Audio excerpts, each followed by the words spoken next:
So, you're a data analyst, you've got some experience under your belt, and you're thinking, what's next? Well, you've come to the right place. We are going to crack the code on that mid-level interview.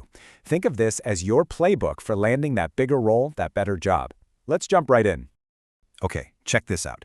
80 to 90%. Just let that sink in for a second. What if I told you that this number, this one number, is pretty much the key to your next job interview?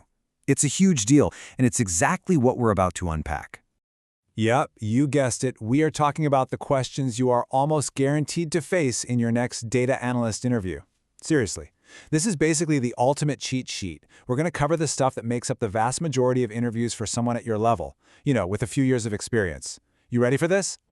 All right, first up, on the job scenarios. These are the what would you do if type questions. And let me tell you, interviewers love these. Why? Because it's not really about testing your memory. It's about seeing how your brain works. They want to see you think through a problem, step by step, just like you would on the job. Okay, picture this. You're in the interview, things are going well, and then the hiring manager says, so you're looking at a customer table, and you see the age column has values like 25, 30, but also 240 and even -5.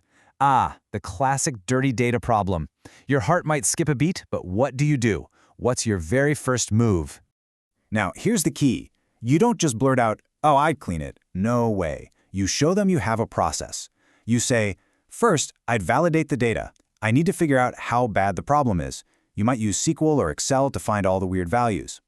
Then, and this is the really important part, you apply cleaning rules. And you make sure to say that magic phrase, based on business rules. That little detail shows you're not just a code monkey, you're thinking about the business impact. And you can bet a good interviewer is going to follow up. They'll say, okay, great. So how would you find those values? This is where you really shine. You calmly give them a simple, effective SQL query, just like this one. This proves you don't just talk the talk, you can actually write the code to get it done. All right, let's try another one. This is a huge one for anyone working with visualization tools. Your Power BI dashboard is super slow. What do?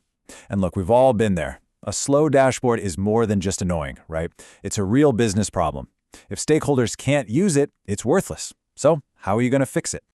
And once again, the answer is all about having a methodical plan. You don't just start randomly clicking things, you investigate. You tell them, okay, I'd start with the foundation, the data model. Then I trim the fat, get rid of any columns or visuals we don't absolutely need. And finally, I'd look at the calculations themselves, the DAX measures, to make sure they're running as efficiently as possible.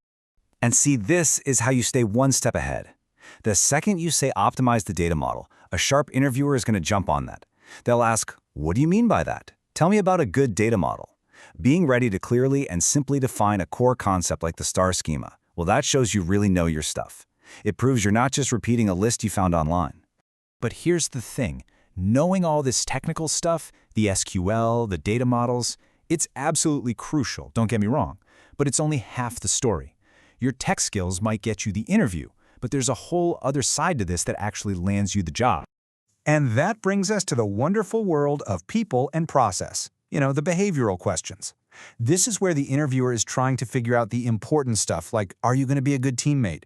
Can you handle it when things get stressful? And maybe most importantly, can you talk to normal humans who don't live and breathe data? So when they ask you these questions, how do you prove your value? It's all about having good stories. If they ask about a tough stakeholder, don't just say, I was a good listener. No, you tell them how you listened, how you dug in to clarify what they really needed. When they ask about prioritizing, you explain your framework, how you weigh business impact against deadlines. And if they ask about process improvement, your magic word is automation. Seriously, automating manual work is the holy grail for any data team. Okay, let's switch gears. Time for a quick lightning round on your technical toolkit. These are the fundamentals. You just have to know this stuff, inside and out. Getting these right frees up your brain to really nail those harder scenario questions we talked about. First one, join versus union. This is bread and butter SQL. The easiest way to remember it? A join brings tables together side by side, based on a matching column. It's like you're adding more columns to your dataset. A union, on the other hand, stacks two datasets on top of each other. You're adding more rows, not columns. Next up, CTEs. That stands for Common Table Expression. Don't let the fancy name fool you. All it is a temporary little table that only exists while your query is running. So why use them? Oh man, they are a lifesaver for making complex queries clean and easy to read. You're basically breaking a big problem down into smaller, logical chunks. Okay, what's an index? The textbook analogy is perfect here. You know how you use the index in the back of a book to find a topic quickly, instead of reading the whole thing? That's exactly what a database index does. It lets the database jump straight to the data it needs without scanning every single row.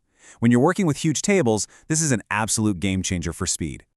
Okay, let's hop over to Power BI for a second. We got to talk about DAX. It's short for Data Analysis Expressions, which is just the fancy term for the formula language inside Power BI. I like to think of it like this. SQL is how you get the raw ingredients, the data. DAX is how you cook it into a beautiful meal inside your report. And inside DAX, one of the most important things to understand is the difference between a measure and a calculated column. Here's the deal. A calculated column is static. It does a calculation for every single row and then saves that result right into your table. But a measure is dynamic. It doesn't calculate anything until a user actually clicks on something in the report. It's calculated on the fly, which makes it incredibly powerful and flexible. Woo! Okay. We've gone through scenarios, we've gone through technical definitions. So what's the big idea here? What's the winning formula that pulls all of this together and actually gets you that job offer? It's this, right here. It's not just one thing. A truly great data analyst and the candidate who gets hired is three things in one. You're a problem solver who can think on your feet. You're a great communicator who can work with people. And of course, you're a technical expert who knows your tools. It's the blend of all three that makes you stand out from the pack. And that really brings us to the most important point of all. Look, you now have the answers to most of the questions they're going to throw at you. But an interview isn't a test where you just spit back the right answer. It's a conversation. It's a chance to tell your story. So the real question you need to ask yourself is this: how are you going to take all this knowledge and use it to tell your story? Because that's what they'll remember. That's what gets you hired.